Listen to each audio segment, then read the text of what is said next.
Hello again, kakailian! For today's video naman, isi-share ko sa inyo ang aking version ng Fresh Mickey Mommy. At dahil nga dito sa Baguio, mura lang ang gulay, ito ang gustong-gustong niluluto ng aking pamilya. Pwedeng ulam o kaya merienda. Para simulan, ipainit na natin ang mantika. Nakahanda na rin ang sliced tofu o tokwa, carrots and bell peppers, ang always available in the market, cabbage or repolyo, garlic and onions, and syempre ang hindi dapat mawala, fresh Mickey. Dahil mainit na ang mantika, kasing init ng panahon, ipiprito muna natin ang tokwa. Kailangang iprito ang tokwa para hindi siya madurog kapag hinahalo sa gulay. At ang fresh Mickey naman ay dapat nating hugasan sa mainit na tubig. Siya nga po pala, ginagawa ko po ito para matanggal yung hindi magandang amoy ng fresh Mickey o kaya yung sobrang mantika nito. Pag minalas ka kasi, makakatsampa ka ng hindi bagong stock na fresh Mickey. Salain para madrain ang tubig, ngunit kung ikaw ang pagod, hindi ka dapat madrain.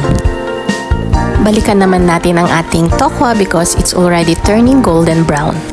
Pero kung ang balak mong balikan na yung jowa, well, choice mo na yan. Kahit ba ginisa ka ng panloloko at kasinungalingan? Ang alam ko kasing dapat ginigisa ay onions, garlic, and other vegetables. And syempre moving forward sa ating buhay, sa ating pagluluto, let's continue by sautéing the vegetables.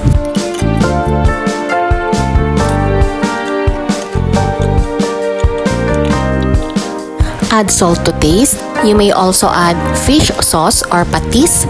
Depends upon your taste preference. Heto na yung tokwa na prinito natin nung una, i-add na natin siya. You may also add in magic sarap or broth cubes.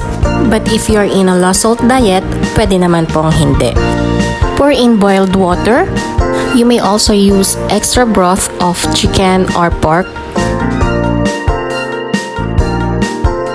So, isasama na natin yung fresh Mickey. Personally, I don't add magic sarap or nor cubes because I prefer the taste of the fresh Mickey. Meron kasi itong distinct taste eh. You may also add black peppers. And before serving it, kailangan muna natin siyang tikman. Ang mommy usually sinaserve po yan with boiled egg and spring onions. And to some, they preferred adding crispy fried garlic and calamansi juice or lemons. Tadan! And that's the end of the story. Yaman kasin! Please like and subscribe and click the notification bell.